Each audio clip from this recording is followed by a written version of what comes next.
Halo semua, selamat datang kembali di channel ini. Rekan-rekan para tenaga honorer, video kali ini saya akan membagikan berita dan informasi yang ditayangkan oleh jpnn.com terkait dengan terobosan atau kebijakan bagi para tenaga honorer yang memiliki ijazah lulusan SMA serta memiliki masa kerja 5 tahun. Itu bisa diusulkan dan diangkat menjadi P3K penuh waktu. Informasi ini sangat penting bagi rekan-rekan, khususnya bagi rekan-rekan yang memiliki masa kerja 5 tahun dan memiliki ijazah SMA. Untuk itu silakan disimak dan ditonton secara lengkap agar rekan-rekan sekalian bisa menerima informasi ini secara utuh dan menyeluruh. Rekan-rekan, Wali Kota Madiun, Maedi, membuat terobosan demi memastikan para tenaga honorer yang berijazah SMA itu bisa naik status menjadi ASN pegawai pemerintah dengan perjanjian kerja. Hal ini mungkin perlu kita ketahui agar supaya mungkin bisa jadi contoh bagi pemerintah daerah lain agar bisa menjadi atau bisa memperhatikan para tenaga honorer yang memiliki ijazah SMA. Maedi mengungkapkan bahwa hingga saat ini masih banyak honorer teknis administrasi yang belum memiliki ijazah S1. Para honorer lulusan SMA ini sebagian sedang kuliah di Universitas Terbuka atau UT. Ia menyebutkan bahwa sampai saat ini Pemkot Madiun sudah memberikan beasiswa kepada 1.250 warga Madiun baik ASN, honorer siswa, dan program ini akan berkelanjutan.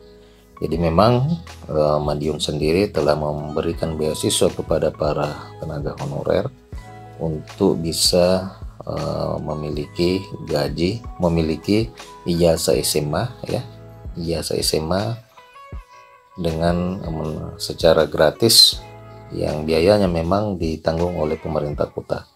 Jadi kebijakan ini patut kita apresiasi. Lebih lanjut ia menyebutkan bahwa pengangkatan honorer menjadi P3K pada 2024 itu Pemkot sendiri memfokuskan kepada para tenaga honorer teknis administrasi. Ditegaskan lagi bahwa bagi honorer teknis administrasi yang belum memiliki ijazah S1 akan difasilitasi kuliah di Universitas Terbuka. Jadi ada dua kebijakan yang patut kita apresiasi dari pemerintah kota ini. Yang pertama adalah pada 2024 honorer teknis administrasi menjadi salah satu kategori honorer yang akan diprioritaskan untuk diangkat menjadi P3K. Kemudian yang kedua, bagi honorer teknis administrasi yang masih memiliki ijazah SMA dan belum memiliki ijazah S1, maka pemerintah akan memfasilitasi untuk kuliah di Universitas Terbuka. Insya Allah tahun depan untuk P3K 2024, pemerintah kota tetap memfokuskan kepada para tenaga honorer teknis administrasi untuk diangkat menjadi P3K.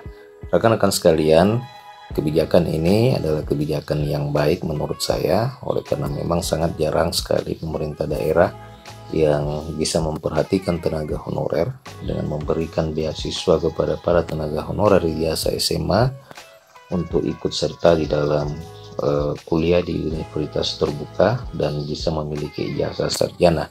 Kemudian yang kedua, kita bisa apresiasi dari keberanian pemerintah kota di dalam prioritaskan para tenaga honorer teknis administrasi dibandingkan dengan honorer tenaga kependidikan yang selama ini memang dilakukan oleh sebagian besar pemerintah daerah. Semoga saja pemerintah daerah rekan-rekan bisa mengambil langkah serupa agar supaya honorer teknis administrasi ini tidak terkesan dianaktirikan dan bisa menjadi prioritas di dalam pengangkatan honorer menjadi aparatur sipil negara, khususnya pegawai pemerintah dengan perjanjian kerja. Nah rekan-rekan, bagaimana tanggapan rekan-rekan terhadap informasi kali ini? Silahkan tuliskan di kolom komentar video ini. Terima kasih telah menyaksikan, sampai jumpa di video berikutnya.